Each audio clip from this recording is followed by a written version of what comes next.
सामाजिक आणि राजकीय जीवनात कार्यरत असलेले गोड साखर कारखान्याचे संचालक विद्याधर गुरबे यांच्या संपर्क कार्यालयाला आमदार सतेज पाटील यांनी नुकतीच सदिच्छा भेट दिली। यावेळी बोलताना त्यांनी 2012 साली जिल्हा परिषदेच्या निवडणुकीत गावोगावी आम्ही फिरलो, त्यावेळी विद्याधर गुरबे कार्यकर्ता म्हणून आमच्याबरोबर राहिले। असे असंख्य कार्यकर्ते आम्ही कमावले आहेत। माझी संपत्ती ही पद, पैसा आणि प्रतिष्ठा नसून जीवाभावाची माणसं हीच माझी खरी संपत्ती आहे आणि मी ती मिळवली आहे। त्यामुळेच आजही लोक आमच्यावर विश्वास ठेवून आहेत। गेल्या 25 वर्षात राजकारणात अनेक स्थित्यंतरं घडली, मात्र सामान्य माणसाला आधार देण्याचं काम आम्ही केलंय। त्यामुळेच सामान्य माणसांचा कल आमच्याकडे असल्याचं दिसून येतंय।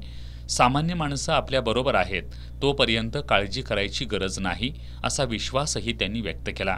अगदी गावोगावी मी इथं या ठिकाणी फिरून प्रचार त्या ठिकाणी केला होता, परंतु यश अपयश हे माणसाच्या आयुष्यामध्ये आलं तरी खचून न जाता पुढे उभारण्याचं काम आपण केलं पाहिजे। आणि मी भाग्यवान आहे। मी नेहमी माझ्या भाषणामध्ये म्हणतो की बंटी पाटलाची आज जी काय संपत्ती आहे ती पद, पैसा, प्रतिष्ठा ही माझी संपत्ती नाही, तर सच्चे कार्यकर्ते विद्याधर सारखे माझ्याबरोबर या ठिकाणी आहेत। आणि म्हणूनच या जिल्ह्याच्या राजकारणामध्ये अनेक स्थित्यंतर गेल्या 20 वर्षामध्ये घडलेले आहेत। गेल्या 25 वर्षामध्ये अनेक स्थित्यंतर वर खाली झाली, परंतु सामान्य माणसं जोपर्यंत आपल्याबरोबर आहेत तोपर्यंत काळजी करायचं नसतं, असं माझं म्हणणं आहे। म्हणून आज देखील सामान्य माणसाला एक आशादायी चित्र देण्याचं काम आम्ही सातत्याने या ठिकाणी करतो।